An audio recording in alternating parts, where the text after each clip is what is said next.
It was more about just the kinship of women.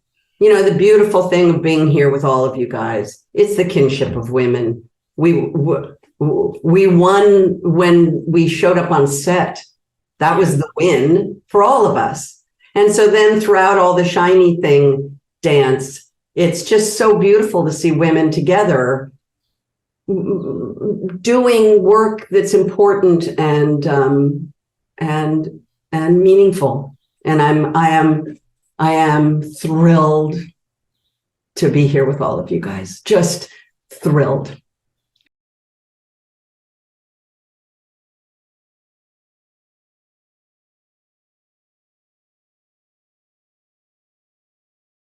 Welcome to the SAG-AFTRA Foundation's Conversations at Home program. I'm Jacqueline Coley from Rotten Tomatoes.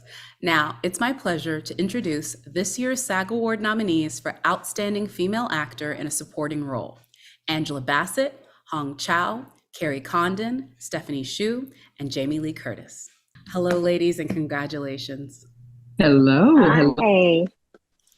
I do have to go ahead and say this was one of those great email notifications that you get, and it's like, would you like to, not only speak to the brand new nominees for SAG-AFTRA, but again, just women whose performances I have so much admired this year. So thank you all for being here.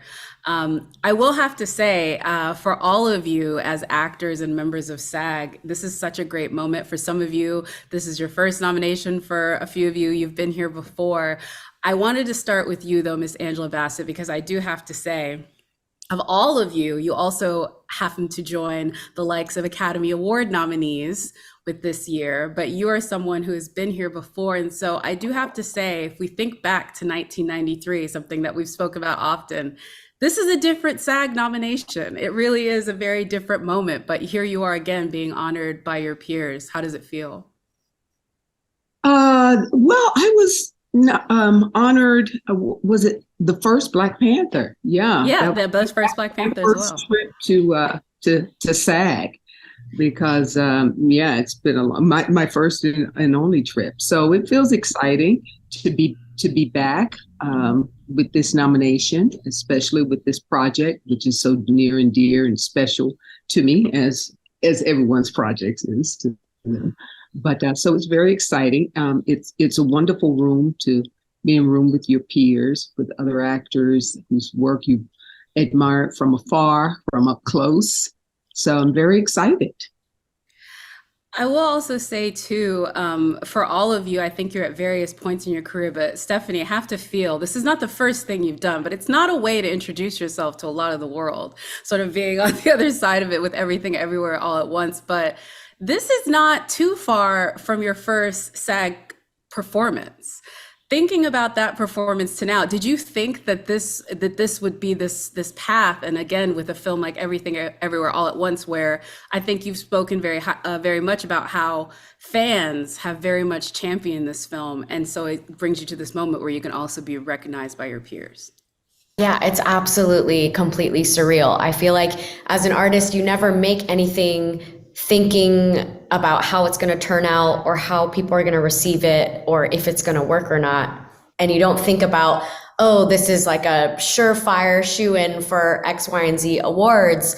So this is all very surreal and wild, but I do love our movie so much. And so it feels really exciting to get to, usher this movie further into the world with people that I love, including Jamie, with actresses that I so deeply admire.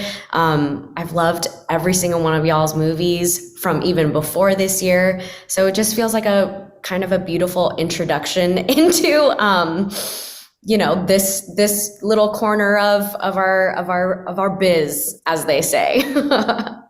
Miss Jamie Lee Curtis, I was just going to say I was blessed to be at the AARP Movies for Grown-Ups I was there, and it was so fun listening to you talk about how happy you are that not only is this film a film that everyone loves, it's a film for grown-ups, but more importantly, you celebrated the entire cast. And in addition to, you know, yourself and Stephanie being nominated, the cast was also nominated as best cast. And I do have to feel, I think that makes the nomination process, this whole, I think, vibe, you guys just, it feels so much more communal. I think that has to make this one very special, this nomination. You know, anybody who gets up on a stage with a shiny thing in their hand, there are 300 other people that they are standing with. There's just not, you're just not alone. I don't care how specialized your work is, how internal, how beautiful the emotional journey that you take as a performer.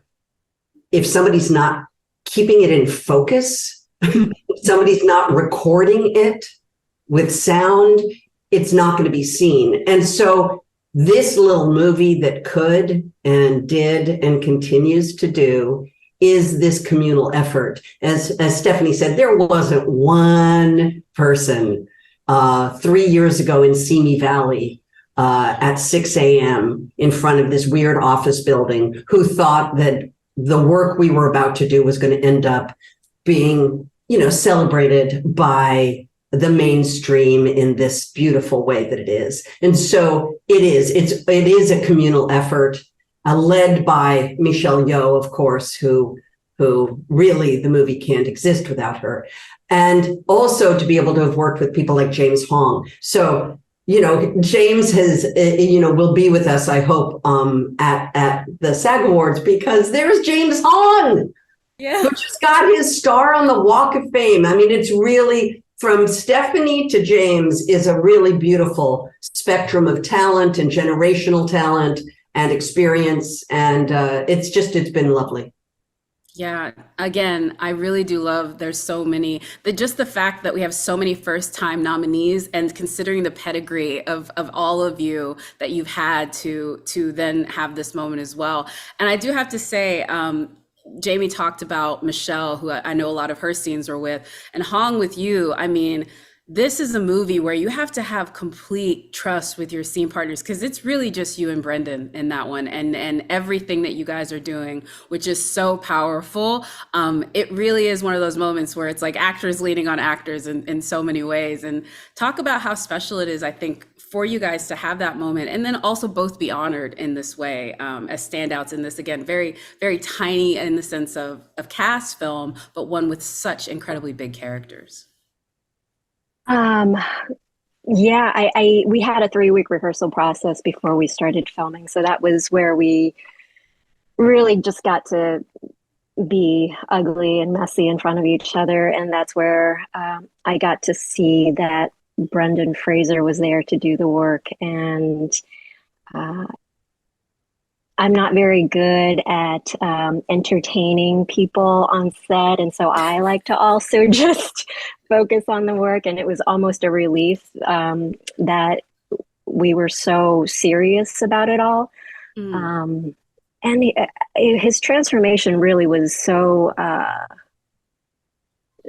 just amazing for me to witness as an actor. I think it inspired me because, you know, because of COVID, it had been a while since we had all acted, and to get to see that was just so beautiful, because something changed within him from that very first table read to the moment we started filming on set, and I can't explain it. I don't know what it is, and so that is. You know, I think that's part of the reason why I want to keep acting, is so that I can just witness really special, beautiful moments like that. And in terms of both being here and being recognized and nominated, it's pretty incredible, because I've gotten so used to just like clapping for like 6 to 10 minutes straight for Brendan everywhere we go. Fair. And yeah, we did a Q&A for SAG, actually, like I think like 2 weeks ago, and people stood up for me, and I was like a little shocked. I was like, oh, what's happening here? But yeah, it's been really beautiful. I love that so much too. And again, it's not shocking, again, what you guys did in that film. I think, again, you, Sadie Sink, Samantha, and Brendan, if so much of what happens is just between the four of you. And so it's incredible. And I think Kerry can appreciate that too, with, again, the cast that you guys had. I know from listening to interviews, you guys really took over this island sort of community and really sort of blended in with it. But I would say with your character, it's almost, I think, a difficult performance, just with everything that comes with watching what Colin and Brendan are able to do within it. And then you're sort of almost like a straight woman in it, like trying to keep a straight face in their absurdities. But it was so delicate what you were able to do with your character. I loved it so much. And I was curious if you could talk about, was that something where you, again, sort of rehearsed this early with Martin, or did you guys sort of discover it while you were living on that quiet little island? Thanks so much. It was like we had a rehearsal also, which was really helpful. And then I had worked with Martin before, so he kind of knew me as a person and sort of probably knew what my instinct was going to be a little bit. So I knew that if I leaned into my instinct, it was kind of going to be maybe what he was looking for. But it was a hard line to walk in the sense that, like, you know, I had to play her being kind of sad and down and like just sick of the fellas and sick of her life. But I couldn't lean into that too much or be like, well, then she just doesn't have the to go. So I had to be like hopeful, but like depressed and worn out. But you know what I mean? Like a young girl or whatever. So it's kind of like balancing the two. But I think that, is where the director comes in. Like if it had just been me on my own, I might have went more into the Sylvia Plath direction of it. Been a bit one note. So luckily Martin was able to kind of, steer me around certain moments and things like that. And that I was able to do them also, that's, the other thing that I was. But yeah, it was easy for us to take over the island because the island was tiny. So.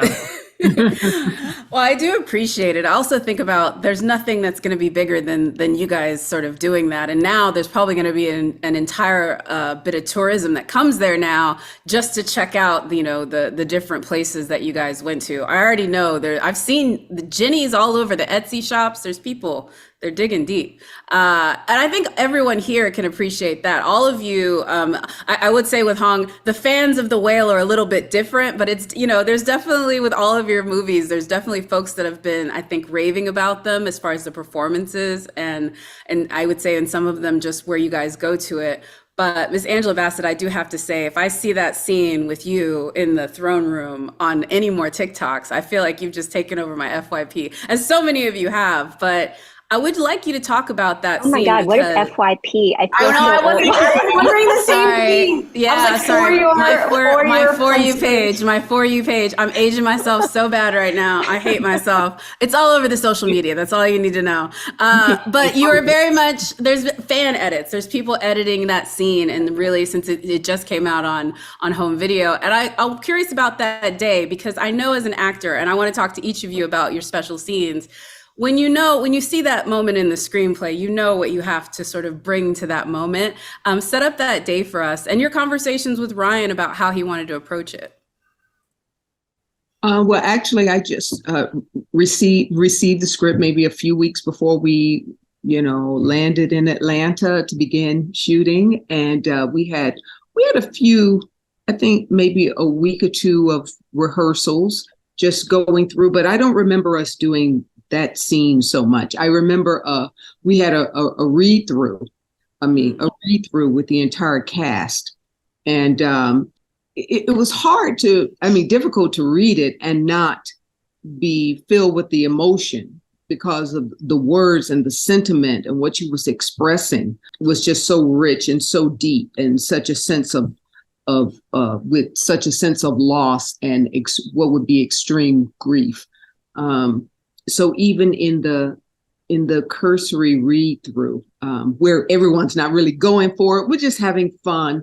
But I remember that I wanted everyone to feel, what we had truly experienced. And that's that we had lost our brother, lost our king, lost our friend, lost this character, but to imbue in it in the character, in this story, in this fantasy world of Wakanda, just a depth and a reality of what a mother's loss would feel like. And Ryan pretty much, he lets you do your thing. He wants to know if you're happy with the words, if they serve you, if there's anything that you would change. And of course, it was absolutely not a word. And sometimes on the day, if he's hearing something and bumping, he will change it then. He'll change things in the moment. But that one was pretty set from the beginning. On the day, we have a beautiful throne room. And what was so lovely is that Hannah Beekler, our production designer, she gave us a whole world there. We have the entire throne room. Just about every set we have, there's precious little green screen that we had to deal with. So we're seeing the world in all its vibrancy is created right there for us. And with the Dori Milaje outfitted and and the Jabari tribe and all the wood and straw and leathers and skins and the throne where T'Challa sat, the elders from all the various different tribes, and there's such a specificity to it all. You were just emotionally halfway there. You were in a whole new world that you could believe in. Didn't feel like a fairy tale, as real as anything. And everyone's emotions, because we lost someone so dear, and the lead to our story, which was unimaginable, that we could go on and how. But Ryan and Joe Robert Cole, co-writers, found this wonderful way to do it. And to honor in the doing, that it was just a very special moment. It was, silence, there was support. I would often say it felt a lot like being on stage, and the emotions were akin to, Greek tragedy or Shakespearean drama, Yeah. So a lot of times you hear, less is more. Not that day. Not that day. Yeah. Well, I think you experienced it all, every single day. And I will say, I think that's a testament to all of you, because I could honestly pick for each one of you a scene like that where I would say, this is not the less day. And I would even say, like, Kerry, your exasperated look with Colin, that's a day where I'm like, girl, just give me that face one more time as he tells you about Jenny. Like, please give me that. But I also want to talk about Everything Everywhere All at Once, because I will say all of your films have emotional resonance, but let's just say the Daniels definitely put the emotions on our they put their foot on our necks with the emotions with this one, and they really don't let go for the whole runtime at all of to a certain extent. But both Jamie and Stephanie, you both have incredible scenes, I think, where moments come down in all of the sort of craziness that we see before that, where we really see the beauty of the film. And Jamie, outside the laundromat, is definitely obviously one of those moments. I'm just curious for you and Michelle, there's such a quietness to that scene compared to everything else. How did you guys, was that early in the shooting? Was it late? Where was that as far as how you guys were able to set that day up? It's so funny because listening to Angela, I'm leaning in and I'm with you in the throne room. And I actually thought you were going to talk about the IRS office, which is the complete opposite. It's the complete opposite. It's such a bureaucratic, quotidian experience that we've all had. And it's designed to punish. It's designed to make you feel very small.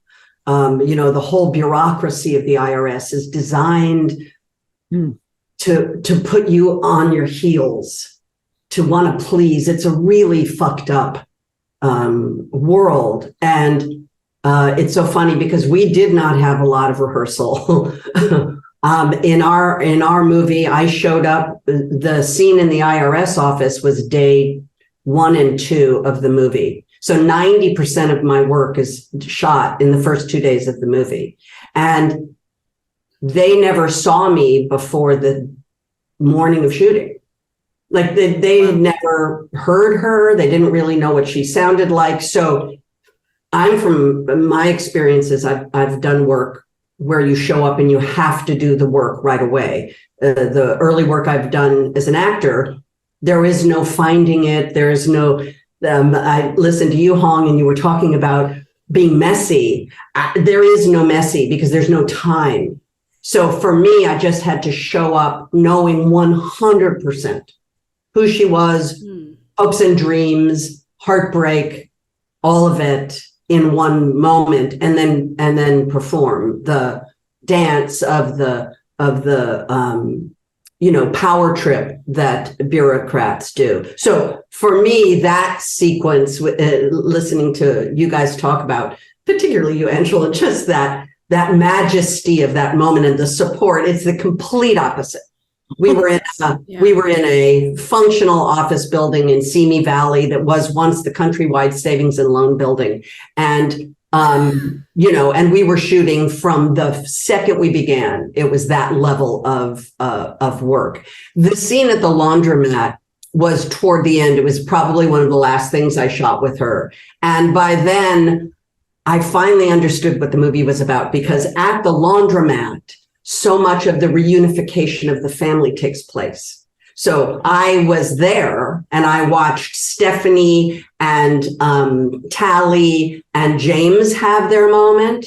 I watched Key and Michelle reunite and have their moment. So I was able to really start to go, oh, this is a deeply human experience. Because I wasn't there for a lot of the movie, Deirdre sort of goes off. And so in that moment with Michelle outside the laundromat, women supporting other women, it is so powerful. And in that moment are these two warriors who've just sort of been through the wars together. And there's this beautiful kinship. And my favorite part of that scene was all of it is written, but they had written a different kind of car for Deirdre's husband. And I felt it was a little too highbrow. I think it was like a Camry. And I just felt like it was too high. So we were sort of searching for the Kia, what was it? Alante? Forte? Yeah. Kia Forte. It was more about just the kinship of women. The beautiful thing of being here with all of you guys. It's the kinship of women. We won when we showed up on set. That was the win for all of us. And so then throughout all the shiny thing dance, it's just so beautiful to see women together doing work that's important and meaningful. And I am thrilled to be here with all of you guys. Just thrilled. Oh, I'm just glad that they let me kind of have an interloper moment on here. So I really appreciate you ladies for being here. Stephanie, this is what's so funny. I'm going to talk to you about the scene that probably nobody talks to you as an actor about having conveyed it emotionally, but you and Michelle were rocks, and you made me cry like as if I was watching a puppy dog commercial. And that is not just voiceover. That is real. And I know that is more than what technology will give us, because otherwise I know Pixar does their thing, but you guys topped it with that. And you didn't get to anthropomorphize your faces. Talk about that as an actor, because this is such an emotional scene, and you also know you're not going to be able to give any of it in the visual form. So how do you go about that? I feel like my essence is a rock. I feel like I just am rock. I've seen your audition tape. That's a lie. That's true. I've seen your audition tape. That's a lie. Fair. I'm also a crystal. Well, I just want to quickly say I'm having this very profound moment of supporting actress like pride and awe as I'm reflecting on all of your performances, because I'm just really recognizing, the words on the page can only do so much, and every single person brought so much depth and life to what could just be like a supporting character that kind of washes away. But the beautiful thing is that everyone here has such a beautiful relationship with their directors too. And I just want to like lift up all of our directors, because it's so true that when you work with people who trust their collaborators, it just brings a whole new depth, dimension, possibility to a character that is not necessarily meant to take front and center, but is equally, if not more, important to the value of the story. And so I was just like recounting lines that y'all have had in your respective movies and being like, oh my gosh, how did that one sentence become this whole experience of these women? And that's just so special. And, you know, kudos to all the beautiful directors that have ushered us into these films that we're representing today. Gentle men. Who would have thunk? Anyway, yes, The Rock. I mean, my favorite thing about our movie and the task of pulling off our movie, and specifically with Joy and Jobu, is, you know, it is chaotic. There's a lot of things happening. It is very strange. And so as an actor and someone who wants to communicate the heart of the story, what you're trying to do is make sure you're creating a character that has the audience curious or emotionally invested, even if they don't know why, so that when they become a rock or a piñata or, you know, start dancing and flopping with hot dog fingers, you for some reason feel your heart like still invested and leaning in. And you might not be able to articulate why yet, but it's because we're taking you on the journey to land you back in the parking lot or at the laundromat at the end of the film.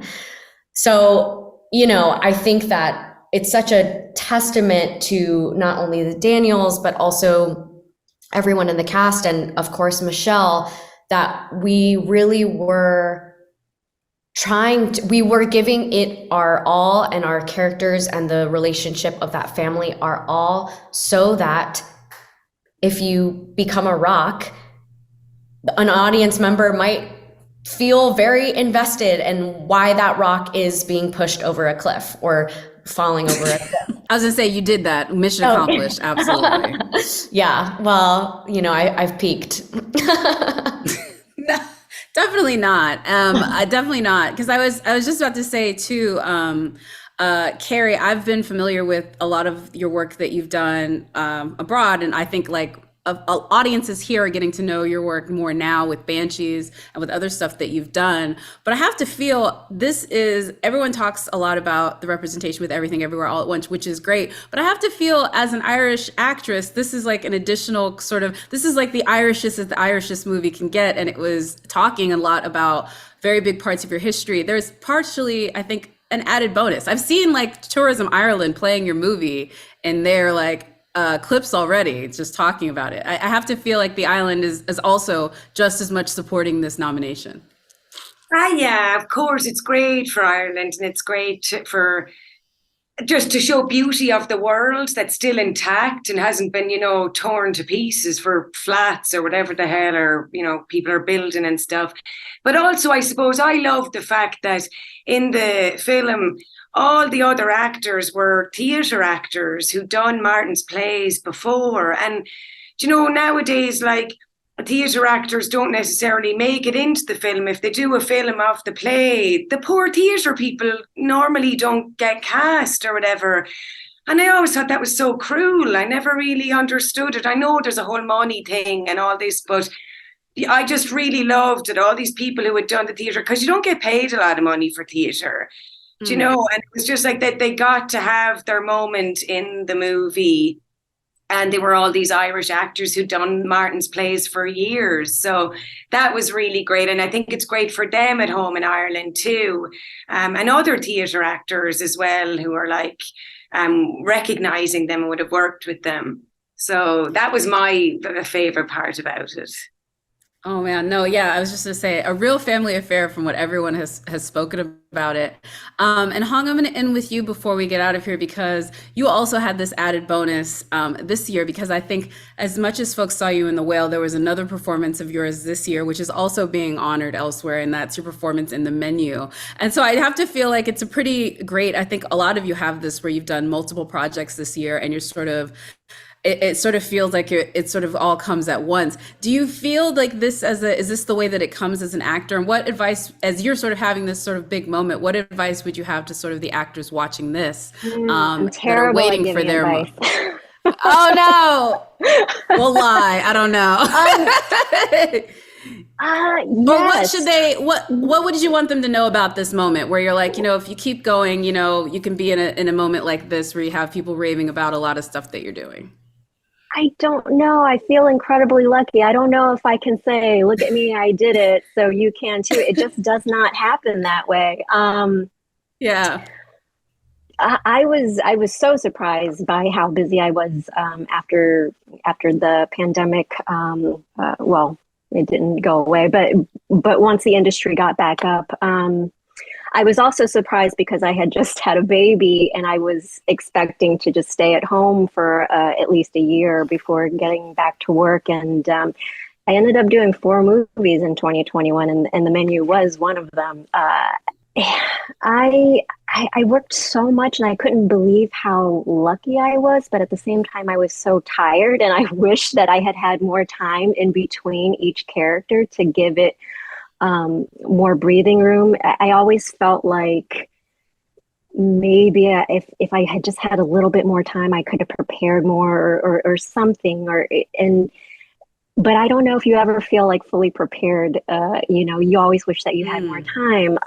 So I really thank the people that I worked with and collaborated with in order to get all of that done. And also to my husband, who was at home taking care of our child. I never had a nanny, so that was really all on him to do that. And I'm always wary about advice because I'll tell you, okay, quick story.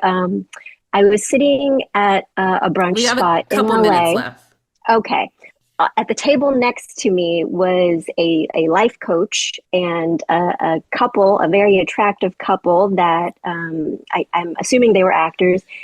And I just felt like this guy was trying to swindle them out of money. And after the end of the meeting, he walked to his BMW and they walked to their, Kia Forte or whatever it was. And you just have to really fine tune your bullshit meter and just say no thank you to advice sometimes, because a lot of the advice that I've been given has been terrible, and and if I had actually listened to it, I don't think I would still be an actor. That is the best advice ever. Be critical, be highly critical of advice. So thank you. Honestly, that's a great one.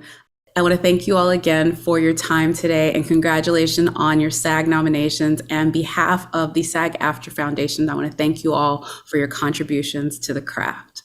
Well, God bless you guys. I'll see you soon, I think. I hope so. Bye. Thanks so much. See you all soon.